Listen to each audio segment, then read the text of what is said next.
National Accountability Bureau. Introduction.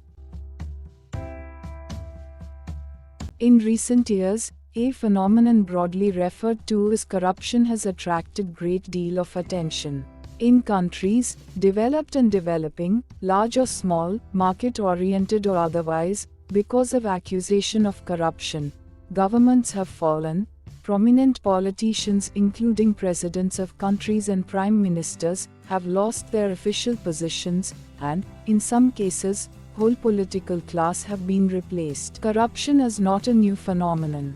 Nearly 2000 years ago, Kautilya, the prime minister of an Indian king, had already written a book, Arthashastra, discussing it.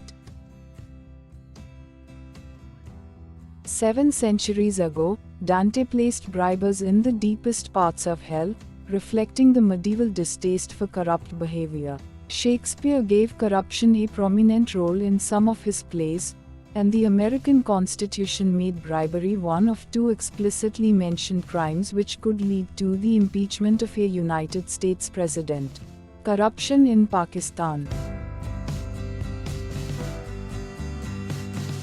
In his historical address to the First Constituent Assembly of Pakistan on the 11th of August 1947, Ali Jinnah identified the first priority of his government as maintenance of law and order. He defined the second duty in the following words: "One of the biggest curse from which India is suffering, I do not say that other countries are free from it, but I think our condition is much worse, is bribery and corruption. That really is a poison. We must put it down with an iron hand." Objectives of NAB. Ordinance was promulgated in order to provide effective measures for detection, investigation, prosecution and speedy disposal of cases involving corruption, corrupt practices, misuse and abuse of power and authority, misappropriation of property, taking kickbacks, commissions and for matters connected and ancillary or incidental thereto, and its scope is wider in terms and is applicable to all citizens of Pakistan and all persons including the holders of public office. Even a private citizen can be prosecuted under the ordinance for any act which fails within the mischief of the ordinance.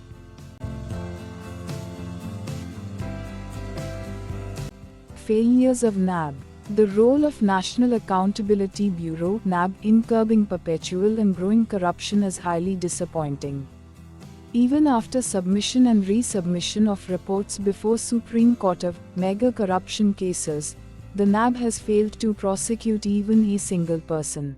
On the contrary, the main emphasis of the NAB is on plea bargains to pocket hefty amounts as own share out of looted funds. Thus, offenders go unpunished by paying peanuts. Accountability should be for all, selective one is as bad as for none. The real rulers of Pakistan, powerful members of military-judicial civil complex, promote corrupt, inefficient politicians and then use media to weaken their authority to take independent decisions as legislators and policymakers. Through these means they subtly profess control over the state. However, greedy businessmen turned politicians cannot absolve themselves of wrongdoing by using the argument, "We are helpless." If they are serious, which they are not, to carry out accountability of all, they must demonstrate it with their actions instead of abusing NAB and what they call the establishment.